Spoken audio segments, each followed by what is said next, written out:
Good afternoon, everyone. When I was a kid, my parents took me to the circus several times. I loved animals performing there, dancing to the music and performing various stunts.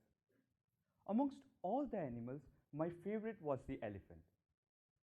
Elephants are considered as one of the strongest animals on the planet. Yet it was strange to see these huge creatures held by a small rope tied to their front leg that they could easily break. It was obvious that elephants could at any time break away from the bonds they were tied to. But for some reason, they did not. Being surprised of this thought, I asked the trainer, how was this even possible? He said, this is because the elephants have been conditioned.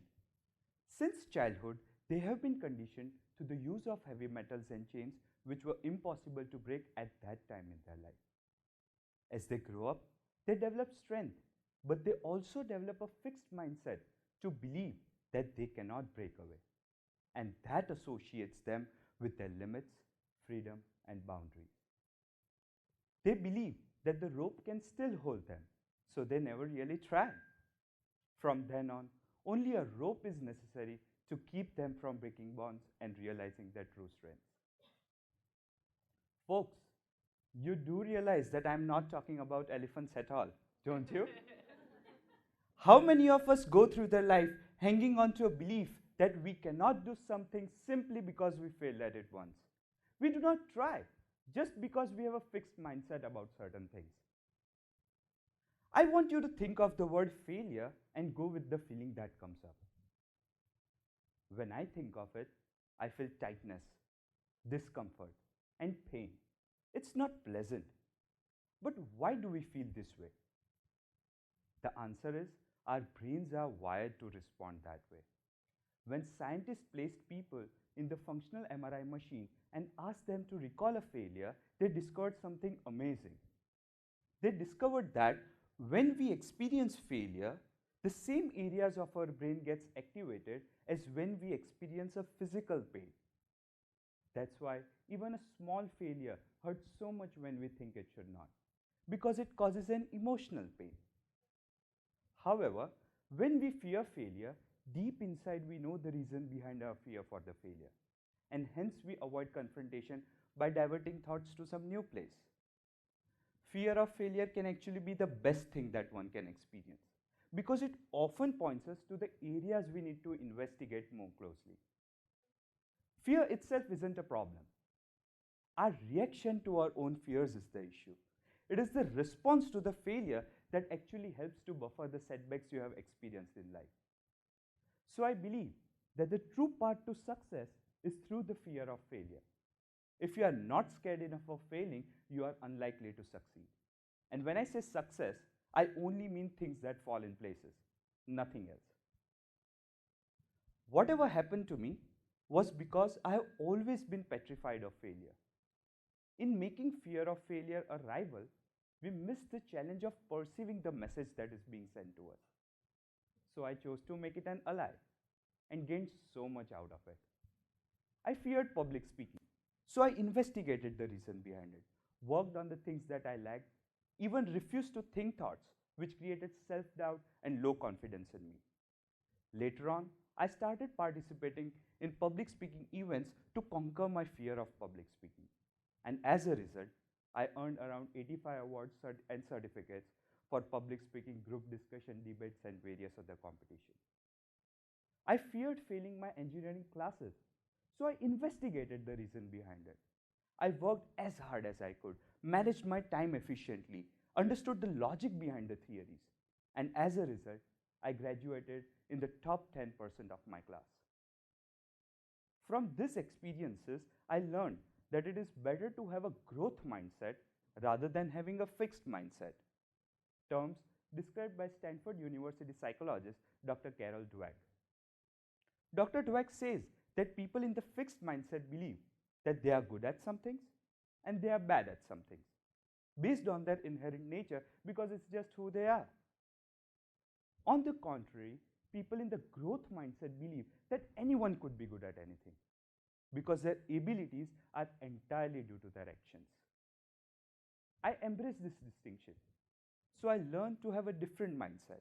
I learned from my flaws, my mistakes, people's mistakes, and of course, the elephants. Not being pompous, but I succeeded in almost everything I did in my college years, and that boosted my confidence level. After engineering, I joined my father's firm as a marketing executive with a hope to succeed in this one too. But I failed. Even though I believed that I had essential skills to sell the products, I failed. Next time, with a growth mindset in place, I investigated more closely, worked as hard as I could, even encouraged to think thoughts about the positive outcomes, and tried again. And the result was, I failed again.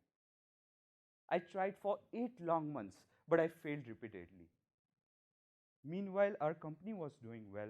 Other marketing executives and my dad were filing orders for the company, and there I was, contributing nothing for 8 long months, unable to sell a single product. Also, I thought that I could not just sit and think about the problem. Rather, I need to find a solution to it too. So I consulted a wise man I know on the planet, my father. There were tears in my eyes. My confidence was shattered.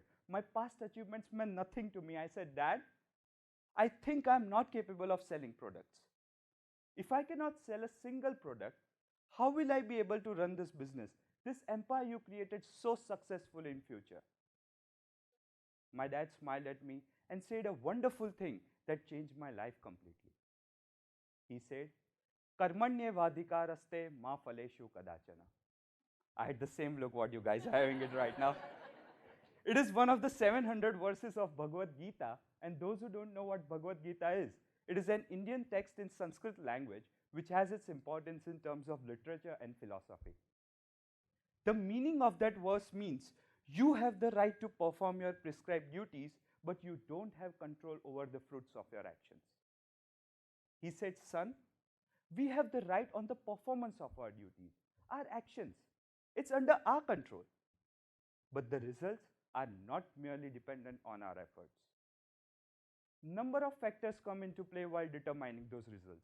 Our past karma, will of God, luck, place, destiny, time, etc. It's complicated.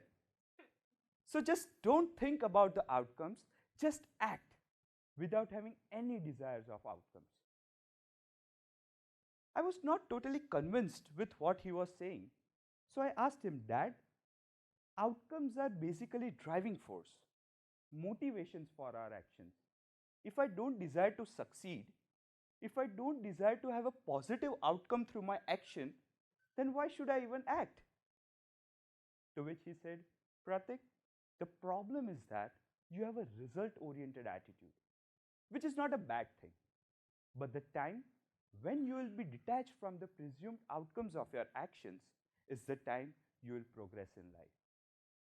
A lot of time, we view any outcome that does not meet our expectation to be a failure.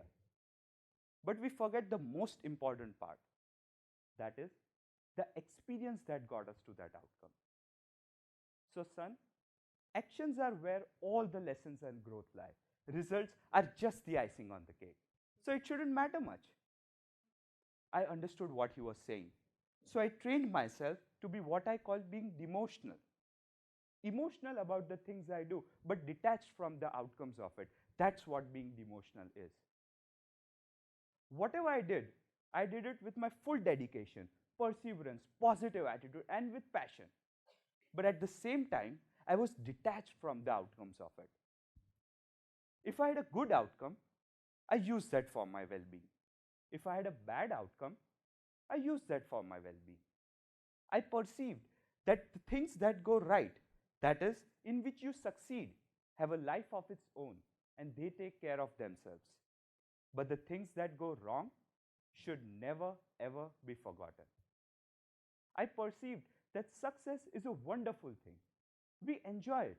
Perhaps we even deserve it. But success is a bad teacher.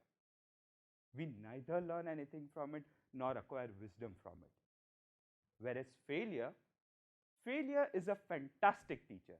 It always teaches you something or the other. Maybe This wasn't meant to be. Maybe I need to work harder. Maybe my best was not good enough. It always teaches you something or the other. In my case, repeated failure taught me that I'm not invincible. I guess this acquired wisdom was the reason which led to 23% increase in the sales next year for my company. And the sole credit goes to the sage on the stage. How's that for being pompous? In our Indian Hindu mythology, it is said that the person's life journey starts with his birth and ends with his death. Death, our ultimate destination. Success and failure are just the stepping stones in that journey. The one who sees simple events of life itself as a goal of life, for them there is failure and success. But the one who sees simple events of life just as a stepping stone for their ultimate destination, for them there is no failure or success. The most horrific event happen in your life can also be used for your welfare if you perceive the outcomes of small events in the right way. And when I say small events, I mean your academics, career, marriage, children, all those big things. Two ideas worth sharing through this talk are, first, try to be devotional in life. Second, never ever try to be like an elephant with a fixed mindset. To wrap it up, I would like to say it is impossible to fail completely, and it is also impossible to succeed perfectly. But it is always possible to perform dedicatedly. Hence, only by controlling emotion and dropping negativity, one can perceive failure and acquire wisdom from it. Thank you. Thank you. Thank you so much.